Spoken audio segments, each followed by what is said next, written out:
Today is 9th Feb, Thursday, and this is your day 22 of SSC JEE mains preparation. आज की video 3 parts में divided है। पहला, आपको आपका लाइफ पर्पस मिलेगा आज की डेट का। दूसरा, स्ट्रेटजी में कुछ चेंज होने जा रहा है। स्ट्रेटजी में चेंज ये होने जा रहा है कि अब ये टाइम आ चुका है कि आप फुल टेस्ट की जो फ्रिक्वेंसी है उसको बढ़ाओ, क्योंकि 50% से ज़्यादा वैल्यू इस टाइम पे फुल टेस्ट की रहेगी मेंस के पेपर में। प्रीलिम्स जब आप देते हो तो 30 से 40% वेटेज होती है कि आप फुल टेस्ट ट्राई करो, लेकिन जब मेंस की बात करते हैं और स्पेशली एसएससी जेई मेंस की बात करते हैं, क्योंकि टाइम बहुत कम होता है वहाँ पे, तो 50% से ज़्यादा वेटेज आपकी फुल टेस्ट की होती है आपकी प्रिपरेशन के अंदर। तो अब आपको डेली या फिर ऑल्टरनेटिव डेज पे आपको टेस्ट पेपर मिलेंगे जो आपको देने हैं। तीसरा, आपकी जो आज की क्वेरीज थी, पिछली वीडियो पे आपने जो भी क्वेरीज पूछी थी उन सब के मैं आंसर देने की कोशिश करूँगा अपनी बेस्ट नॉलेज के अकॉर्डिंग। तो हाँ, एक अनाउंसमेंट ये भी है कि 12 तारीख को, 12 फेब संडे को मेरा गेट का एग्ज़ाम है। तो आज मैं ये वीडियो बनाने के बाद मैं 12 तारीख तक कोई वीडियो नहीं बनाऊंगा। सभी सोशल मीडिया से कट ऑफ रहूँगा मैं, मोबाइल भी स्विच ऑफ रहेगा मेरा, ठीक है। तो 12 तारीख तक तो कोई वीडियो नहीं आएगी, लेकिन उसके बाद ये जो मैं नई स्ट्रेटजी बनाने जा रहा हूँ आपको, इसको हम फिर आगे अप्लाई करेंगे। लेकिन तब तक मैं आपको काम बता दूंगा कि क्या करना है आपको, ठीक है। अच्छा, तो स्टार्ट करते हैं। तो आज 9th फेब को, थर्सडे को, जैसे आपका फुल टेस्ट होता है, रात 12 बजे मैं आपका एक फुल टेस्ट ग्रुप के ऊपर अपलोड कर दूंगा। ग्रुप का नाम है एसएससी जेई फुल टेस्ट, ये ग्रुप करके है। अगर आपको इसका लिंक मैं नीचे डिस्क्रिप्शन में डाल दूंगा, नहीं तो आप 10 सिविल बंदा ग्रुप पे जाना, 10 सिविल बंदा सर्च कर लेना टेलीग्राम के ऊपर, वहाँ पे आपको इसका लिंक मिल जाएगा, ठीक है। तो वहाँ पे आप ज्वाइन हो जाना। वहाँ पे से आपको ये जो फुल टेस्ट है मैं रात 12 बजे अपलोड कर दूंगा और इसके सॉल्यूशन भी अपलोड कर दूंगा, ठीक है। तो ये आज का काम हो गया। दूसरा, स्ट्रेटजी, नई स्ट्रेटजी बता चुका हूँ आपको कि फुल टेस्ट की बहुत ज़्यादा वैल्यू है एसएससी जेई मेंस के लिए। मैंने आप लोगों से रिक्वेस्ट की थी कि आप लोग, आपके पास जो भी फुल टेस्ट हो वो मुझे भेज दो, ताकि मेरे पास डिफरेंट कोचिंग के टेस्ट सीरीज़ आ जाएँ और मैं फिर सबको एज अ मिक्स करके मैं आपको डेली एक फुल टेस्ट दे सकूँ। तो काफ़ी बच्चों ने मुझे सेंड किए हैं, तो एक दो मैंने खोल के भी देखे हैं कि ड्राइव भेज दी है उन्होंने पूरी, जिसमें सभी कोचिंग के टेस्ट हैं। तो मुझे लग रहा है कि अभी जैसे 12 तारीख के बाद से स्टार्ट करेंगे तो 12 से 26 इतने फुल टेस्ट होंगे कि डेली आप एक फुल टेस्ट आपको मिल जाए। तो मंडे से हम इसकी शुरुआत करेंगे। मैं डेली एक फुल टेस्ट दूंगा, तो फुल टेस्ट आपको डेली करना है और उसके अलावा जो भी आपको रिवीजन करना है वो आप करोगे, लेकिन अब आपको डेली एक फुल टेस्ट देना ही होगा। अगर आपकी प्रिपरेशन काफ़ी कम है और अभी आपने बहुत कम टॉपिक किए हैं तो ऑल्टरनेटिव डेज पे दे सकते हो, लेकिन आइडियली ये रहेगा कि आपको डेली एक फुल टेस्ट देना है, ठीक है। तो मंडे को मैं जितने भी मेरे पास मैसेजेस आए हुए हैं टेलीग्राम के ऊपर, जिन्होंने भी मुझे टेस्ट सीरीज़ भेजी हुई है, उन सब टेस्ट को मैं कंपाइल कर लूँगा, देख लूँगा उनकी रिलेवेंसी कितनी है, कौन सा टेस्ट अच्छा है आप कर सकते हो, कौन सा नहीं है।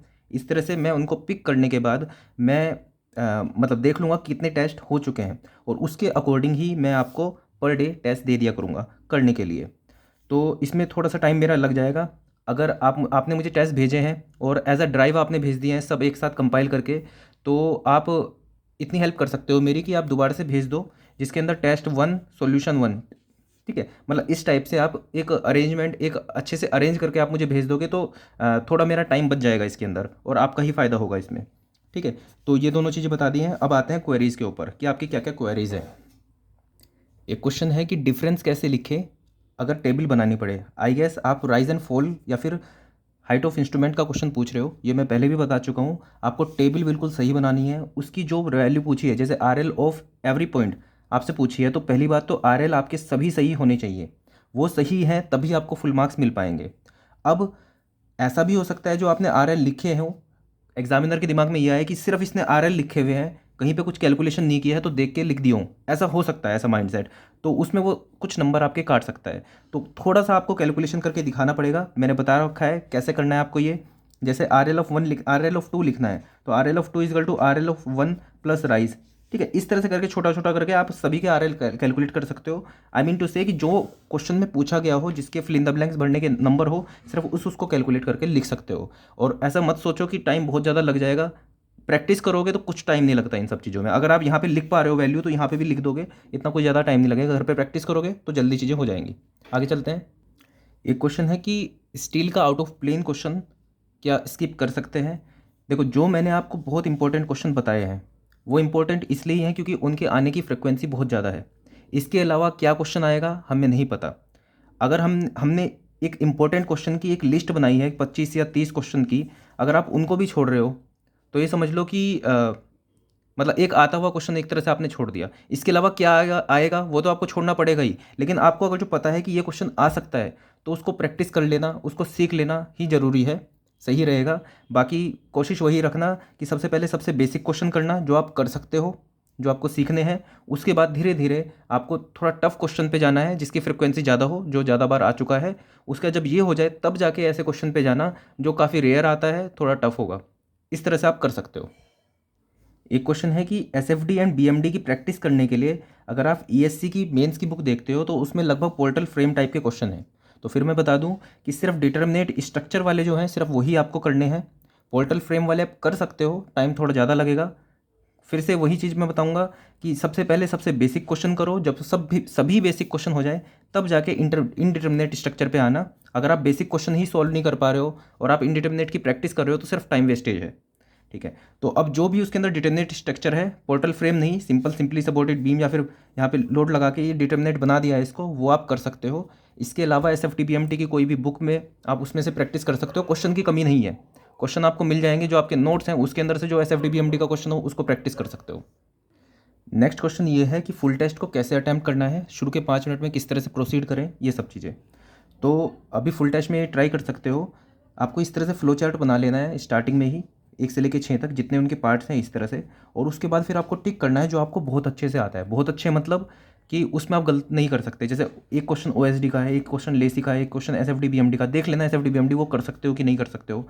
ठीक है, एक क्वेश्चन है शैलो फाउंडेशन का। इस तरह से जितने भी हैं देख लो। यहाँ पे टिक किया आपने, मान लो इस तरह से आपने टिक किया, ठीक है, इस तरह से आपने टिक किया, ठीक है। तो यहाँ पे आप क्या होगा कि जिसमें सबसे ज़्यादा टिक लगे हैं वो तो आपको करना ही है। सबसे पहले तो आपको ये डिसाइड करना है ना आपको टॉप 5 कौन से क्वेश्चन करने हैं।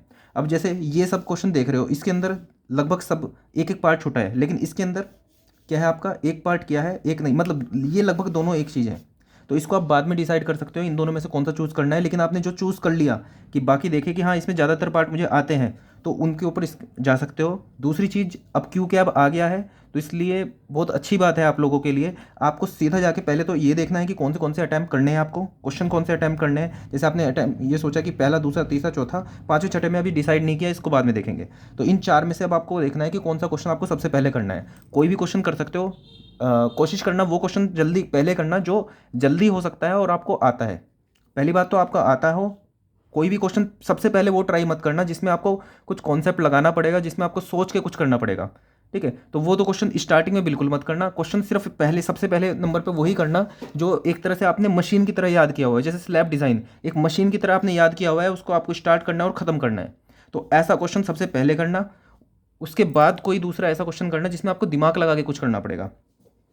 ठीक है, और कोई सा भी क्वेश्चन स्टार्ट कर देना, पहला यहाँ से स्टार्ट कर दिया, ये आपको आता है तो ये कर दो, इंटरनल एंगल निकालना आता है आपको, ये कर दिया। तो इस तरह से करोगे तो ऐसा होगा कि शुरू के 1 घंटे में आपने काफ़ी कुछ कवर कर लिया होगा। उसके बाद फिर बाद में डिसाइड कर सकते हो। स्टार्टिंग में ही डिसाइड कर, मतलब ज़्यादा डिसीजन मत लेना यहाँ पे, मतलब ऊपर ऊपर से देख लेना चीज़ें कि कौन कौन सी चीज़ें आपको करनी है। बाकी जैसे मैंने नई एडवांस स्ट्रेटेजी के अकॉर्डिंग आपको बताया, जब डेली एक फुल टेस्ट दोगे तो बिल्कुल अपने आप ही सीख जाओगे कि किस तरह से आप कौन सी स्ट्रेटेजी आपको फॉलो करनी है एग्जाम में। नेक्स्ट क्वेश्चन पे आते हैं। अच्छा, कुछ क्वेश्चन ये हैं कि मैं कोई एक पर्टिकुलर टॉपिक पे वीडियो बना दूं, तो अभी मेरे एग्ज़ाम है, अगर मुझे टाइम मिल पाता है तो मैं बना देता हूँ वीडियो। बाकी बहुत सारी वीडियो मैंने बनाई हुई है। आप चैनल की प्लेलिस्ट में जाना, प्लेलिस्ट में एसएससी जेई मेंस टेक्निकल ये प्लेलिस्ट है, इसके अंदर मैंने बहुत सारी वीडियो बनाई है, स्लैब की, फुटिंग की, पता नहीं कितनी सारी वीडियो बनाई है। उसमें जाके देख सकते हो आप कि ये वाली वीडियो है उसमें कि नहीं। बाकी कुछ नई वीडियो होगी तो मैं अभी प्रॉमिस तो नहीं कर सकता कि मैं आपके लिए वीडियो बना दूंगा, क्योंकि मेरे खुद के एग्ज़ाम है। तो आप नोट्स मैंने अपलोड किए हुए हैं ग्रुप के ऊपर, वहाँ से देख सकते हो, या फिर यूट्यूब पर डायरेक्ट सर्च भी कर सकते हो। बहुत सारे लोग हैं अच्छा पढ़ाते हैं, उनसे भी आप देख सकते हो। तो आप ये कर सकते हो। अभी तो शायद मैं वीडियो नहीं बना पाऊँगा, उसके लिए I am sorry. Next question है कि हाइलाइटर यूज़ कर सकते हैं क्या, नहीं कर सकते। और दूसरी बात, टाइम भी नहीं मिलेगा ब्लू पेन के अलावा कुछ और चलाने का। ठीक है, तो सीधा ब्लू पेन ले जाना और करना स्टार्ट कर देना काम। फिर से अर्थ प्रेशर की मैं वीडियो बना चुका हूँ, आप प्लेलिस्ट में देख सकते हो। एक क्वेश्चन है कि क्या स्लैब 2 वे भी करना है, फिर से वही चीज़, बेसिक जो टॉपिक बताए हैं उन पे कमांड करो, उनको बहुत अच्छे से कर लो, वो हो गए बहुत अच्छे से, तो जितने भी आपको नए टॉपिक आपके दिमाग में आ रहे हैं सब कुछ कर सकते हो। एग्ज़ाम में कोई भी क्वेश्चन आ सकता है, लेकिन सबसे पहले आपको रेडी वो चीज़ करनी है जो आती है, जो हर बच्चे ने की हुई है वो तो आपको करना ही है। इसके अलावा आपको रैंक इंप्रूव करनी है अपनी, तो आपको जितने टॉपिक दिमाग में आए उतने सब कर लेना। एक बच्चे का क्वेश्चन है कि उन्होंने कोई एक इम्पोर्टेंट टॉपिक नहीं किया हुआ है, जैसे कि फिर से वही सवाल है कि आपने कॉमनली स्टील के ही क्वेश्चन में दिक्कत आ रही है बच्चों को। देखूंगा अगर जो मैं करा पाऊंगा तो करा दूंगा। आपने कोई स्टील का क्वेश्चन है, आपको ब्रैकेट वाले क्वेश्चन नहीं करने आ रहे हैं, तो कोशिश करो याद करने की। पहले तो वही चीज़, बाकी सब क्वेश्चन कर लो जो इंपॉर्टेंट है। अभी जो नहीं आ रहे हैं इंपॉर्टेंट में से भी उन्हें छोड़ो, बाकी सब करो। और जब वो हो जाए तब जो भी क्वेश्चन है और वो इंपॉर्टेंट है तो उसको याद करने की कोशिश करो, क्योंकि डिज़ाइन वाले क्वेश्चन में स्टेप्स होते हैं। स्टेप्स अगर जो फॉलो कर लिया आपने तो क्वेश्चन बन जाएगा वहाँ पे। ठीक है, एक एक क्वेश्चन ये है कि आप जहाँ से प्रिपेयर कर रहे हो उसमें और आपकी नॉलेज में या फिर कहीं और से आप जब सॉल्यूशन देख रहे हो तो एम्बिग्विटी आ रही है। तो एक वन स्टॉप में आपको सॉल्यूशन बता रहा हूँ इसका, कि जब भी कोई ऐसी दिक्कत आए तो मैंने टेलीग्राम ग्रुप के ऊपर नोट्स अपलोड किए हुए हैं। बाकी टेलीग्राम पे अवेलेबल हैं हर किसी के नोट्स, लेकिन जसपाल सर के नोट्स मुझे सबसे जेन्युइन लगे हैं। उनका कुछ भी व्यू हो सकता है आपका उनके लिए, लेकिन नोट्स के मामले में सबसे सही नोट्स मुझे उनके लगे हैं। तो वहाँ से आप रिफ़र कर सकते हो, वहाँ पे कुछ भी गलती नहीं होगी किसी भी तरह की आपके कॉन्सेप्ट में। तो वहाँ से आप रिफ़र कर सकते हो अगर आपको कहीं पे भी लगे कि हाँ मैं ये वाला फॉलो करूँ या वो फॉलो करूँ। एक क्वेश्चन है कि स्लैब डिज़ाइन के टाइम पे टाउ सी की वैल्यू दी होगी क्या। देखो परसेंटेज स्टील पे डिपेंड करता है और M25 M20 ग्रेड के ऊपर डिपेंड करता है। तो मैं तो कहूँगा M20 और M25 के लिए 0.25% और 0.5% के लिए वैल्यू याद कर लो। टेबल के चक्कर में बिल्कुल मत पढ़ना, इसके लिए क्या किसी भी टेबल पे के चक्कर में बिल्कुल मत पढ़ना। जो भी आप क्वेश्चन कर रहे हो, जैसे स्लैब डिज़ाइन कर रहे हो, स्लैब डिज़ाइन के बीच में जहाँ पे भी जिस वैल्यू की ज़रूरत पड़ रही है आपको, तो उसका आप याद कर लो, दो दो चार चार वैल्यू याद भी अपने आप हो जाएगी। जब स्लैब को 10 बार डिज़ाइन करोगे तो ये टेबल याद करनी नहीं पड़ेगी, याद अपने आप हो जाएगी। ठीक है, तो याद करके आप वहाँ पे जस्ट अप्लाई कर दो, ऐसा नहीं हो पाएगा। आप जब प्रैक्टिस करोगे तो याद करने की ज़रूरत ही नहीं पड़ेगी। जिस चीज़ को आप बार बार यूज़ कर रहे हो वो आपके दिमाग में अपने आप ही सेट हो जाएगी।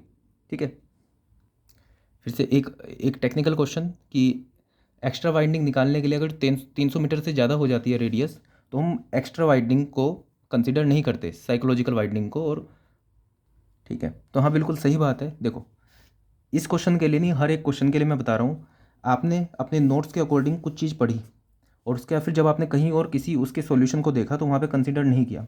तो सिर्फ एक क्वेश्चन के लिए अपना कॉन्सेप्ट मत बिगाड़ो। जैसे एक क्वेश्चन पहले भी मुझसे पूछा गया था कि हम क्या करते हैं कि जब डेप्थ के साथ साथ हम स्ट्रेस का वेरिएशन देखते हैं फाइल फाउंडेशन के अंदर, तो अगर जो लूज और मीडियम सैंड होती है तो 15D तक ये वेरी करता है, फिर नीचे कांस्टेंट होता है। और डेंस के लिए 20D तक नीचे जाता है, फिर कांस्टेंट होता है। अगर आपने पढ़ा होगा तो आपको ये चीज़ मतलब पढ़ी होगी कभी तो आप रिलेट कर पा रहे होगे। लेकिन कहीं सॉल्यूशन किया तो सिंपल उसको पूरा ऐसे मान लिया। तो सॉल्यूशन के ऊपर मत जाओ, जो आपने कॉन्सेप्ट सीखे हैं उनसे मत हिलो। एक क्वेश्चन कोई बात नहीं, गलत हो गया कोई बात नहीं, लेकिन उसकी वजह से आपके दिमाग पे लोड नहीं पड़ेगा। सिंपल सी बात है, कॉन्सेप्ट के साथ छेड़छाड़ मत करो। एक जेन्युइन सोर्स अपनाओ, जेन्युइन सोर्स मैंने आपको बता दिया है, उसके अकॉर्डिंग चलो। सॉल्यूशन कुछ भी दिया हो, हाँ सॉल्यूशन कुछ भी दिया हो, ऐसा होता है कई बार कि आप अपने हिसाब से चलते हो लेकिन सॉल्यूशन कुछ और दिया होता है तो आप सोचते हो कि आप ही सही हो, लेकिन उसको फिर एनालाइज भी करो, क्या पता उसने किसी और वजह से किया हो। क्या पता उसके अंदर जो सीधा वेरी कर रहा है तो वो आपका कोहेसिव सॉइल हो, उसकी वजह से कर रहा हो। ठीक है, कुछ भी हो सकती हैं चीज़ें। तो पहली बात तो कॉन्सेप्ट से मत हिलो, अगर वहाँ पे कुछ चेंज है तो उसको देखने की कोशिश करो। और अगर जो ऐसा भी कुछ नहीं पता चल रहा है तो इससे छोड़ के आगे बढ़ो, बहुत सारे क्वेश्चन हैं वो कर लो। ठीक है, तो फिर से मैं आपको भी ये रिपीट करूँगा कि अगर कहीं पे एम्बिग्विटी लग रही है तो अपने क्लास नोट्स को रिफ़र करो और उसके बाद जो उसमें लिखा है उसके अकॉर्डिंग आगे चलो। उसकी जगह एक दो नोट्स और रिफ़र कर लो, सेम चीज़ें हैं तो उसके ऊपर भरोसा करो और आगे बढ़ो। तो आई गेस मैंने सभी कमेंट्स के रिप्लाई कर दिए हैं। कुछ छूट गए हो तो उसके लिए आई एम सॉरी, क्योंकि कुछ क्वेश्चंस में तो सेम चीज़ पूछी गई थी कि ये वाला टॉपिक करवा दो या वो वाला टॉपिक। मैं उसके लिए बता चुका हूँ कि मेरे पास भी अभी टाइम की बहुत शॉर्टेज है। अभी 12 को एग्ज़ाम के बाद 19 को भी मेरा एग्ज़ाम है, तो अभी तो 12 तारीख तक तो कोई वीडियो नहीं आएगी। आपको बता दिया मैंने, 12 तारीख तक आपको फुल रिवीजन करना है अपना, जितने भी आपने अब तक टॉपिक पढ़ चुके हो। फिर मंडे से डेली आपको हर एक टेस्ट देना है हर दिन, ताकि एक प्रैक्टिस बनी रहे आपकी फुल टेस्ट की। तो मंडे से हम कंटिन्यू करेंगे, तब तक आपको मंडे तक हर एक चीज़ रिवाइज़ करनी है। आज मैं आपको एक फुल टेस्ट दे दूंगा, उसको आप सोल्व कर सकते हो आज।